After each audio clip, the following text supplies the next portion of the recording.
Dios Padre estableció la vida eterna por creer sin hacer nada y ni agregarle nada. ¿Por qué debemos entender esto para que podamos adquirir la salvación del alma de forma permanente y de forma total, con seguridad absoluta de que Jesucristo hace más de 2000 años nos pagó la deuda y fulminó ese decreto condenatorio de Ezequiel 18:4? El alma que pecare esa morirá. Jesucristo en alma, espíritu y cuerpo nos hace una sustitución pagando lo que nosotros debíamos, nuestros pecados. Jesucristo se carga nuestra existencia por su existencia. Nos hacen un cambio de existencia para que nosotros no tengamos que pagar en el infierno con nuestra propia existencia, sino que Jesucristo nos da su existencia justa, su existencia de vida eterna, sin que nosotros pongamos nada, sin que nosotros busquemos santidad, sin que nosotros guardemos los mandamientos, porque estamos incapacitados de lograrlo. Santiago 2:10: el que intentare guardar toda la ley, pero falla en un solo punto, se hace culpable de toda la ley. Literalmente, el ser humano no puede buscar guardar los mandamientos para así mezclarlos en la vida eterna y para que pueda hacer un dúo con Jesucristo, porque el único mérito que Dios acepta es el de su Hijo. ¿Por qué? Porque el mérito de su Hijo es un sin pecado.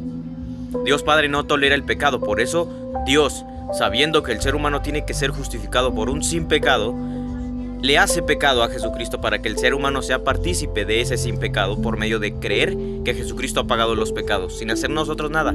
Y si la persona le quiere agregar obras, le quiere agregar santidad a su propia salvación, diciendo que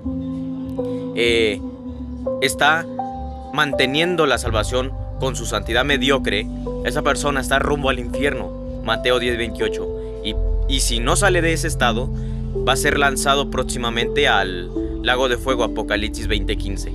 Por eso el gran mundo cristiano masivo no entiende la salvación, no entiende cómo funciona, cómo son los puntos claves y qué se debe de creer, porque esas personas solo están procurando. No entienden que la salvación es por un don de Dios, Efesios 2:8, y que no es por obras. ¿Por qué? Porque la dádiva que viene de Dios es un regalo. Por eso el ser humano no mete nada, porque le están dando la salvación como si fuera un regalo que él solo lo debe de recibir. Por eso el Hijo de Dios real se dejó revestir completamente de pies a cabeza con su santidad de Jesucristo, por medio de que él creyó que Jesucristo ha pagado los pecados, sin que él ponga su santidad, sin que él ponga sus pecados cometidos, porque los cometerá hasta el último día de su vida por una ley mala que está en sus miembros, Romanos 7. Por eso es muy importante que un cristiano que dice que cree en Jesucristo, esto y lo otro, active la salvación en su alma, porque lo más probable es que esté condenado en sus pecados, porque no ha salido de ese estado por medio de creer que Jesucristo ya le pagó su existencia y que él no hace nada en la salvación. ¿Por qué? Porque la salvación es únicamente por la dignidad moral de Jesucristo. El ser humano no tiene dignidad ante Dios. Por eso envía a Jesucristo, para que Jesús dé la dignidad por todos los seres humanos corruptos, que son pecadores. Por eso el Hijo de Dios reconoció que es un pecador, reconoció que es un corrupto que va a cometer pecado, y por eso está incapacitado de agregarle obras a la salvación de Jesucristo, y le dio la gloria a la obra de Jesucristo, que es la que nos dio vida eterna sin que nosotros estemos obligados a pagar algo, pues Jesús ya pagó por nosotros. Por eso, ya entendiendo un Hijo de Dios que Jesucristo ha pagado todo, y el cristianismo aquí es donde se atora, donde no deja pasar ese bloque, que es que toda la doctrina de hijos de Dios que ves en la palabra, Proverbios, Romanos, en toda la palabra hay doctrina de Dios hacia sus hijos. ¿Por qué? Porque Dios sabe que tienen una ley del pecado, Romanos 7, y que con esa ley pueden hacer cualquier cochinada.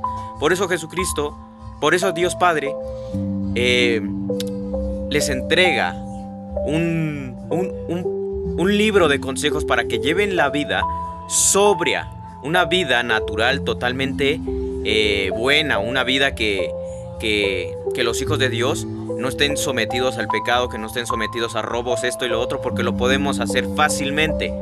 Por eso Dios siempre nos dice en la palabra que no reine el pecado en su cuerpo mortal, Romanos 6. Porque si reina, vamos a sufrir, vamos a experimentar las consecuencias fuertes de lo que es el pecado en la vida natural. Por eso Dios siempre nos dice que busquemos el bien para el bienestar natural. Pero el religioso no entiende que sus obras buenas o sus obras malas no se mezclan en la vida eterna, pues la vida eterna es únicamente de Jesucristo. Y el ser humano solo la recibe por medio de la fe, que es seguridad total, que Jesucristo nos ha salvado del infierno, Mateo 10:28 y Apocalipsis 20:15 del lago de fuego. Por eso un hijo de Dios ya comprendió los puntos claves y creyó, sin hacer nada, que Jesucristo ha pagado todo. Por eso el religioso se queda en dos aguas, fe y obras, cuando no ha entendido que toda doctrina es para el bienestar natural del Hijo de Dios, no de buscar mantener la salvación con esa doctrina. Por eso el cristianismo no tiene vida eterna, porque no se ha sujetado a la ley perfecta de Jesucristo. Siguen intentando la salvación, cómo ellos apartan del pecado y cómo están cometiendo pecados. Por eso la mayoría solo está procurando. No han entendido que lo que demanda Dios es que se crea de forma total que Jesucristo nos ha salvado.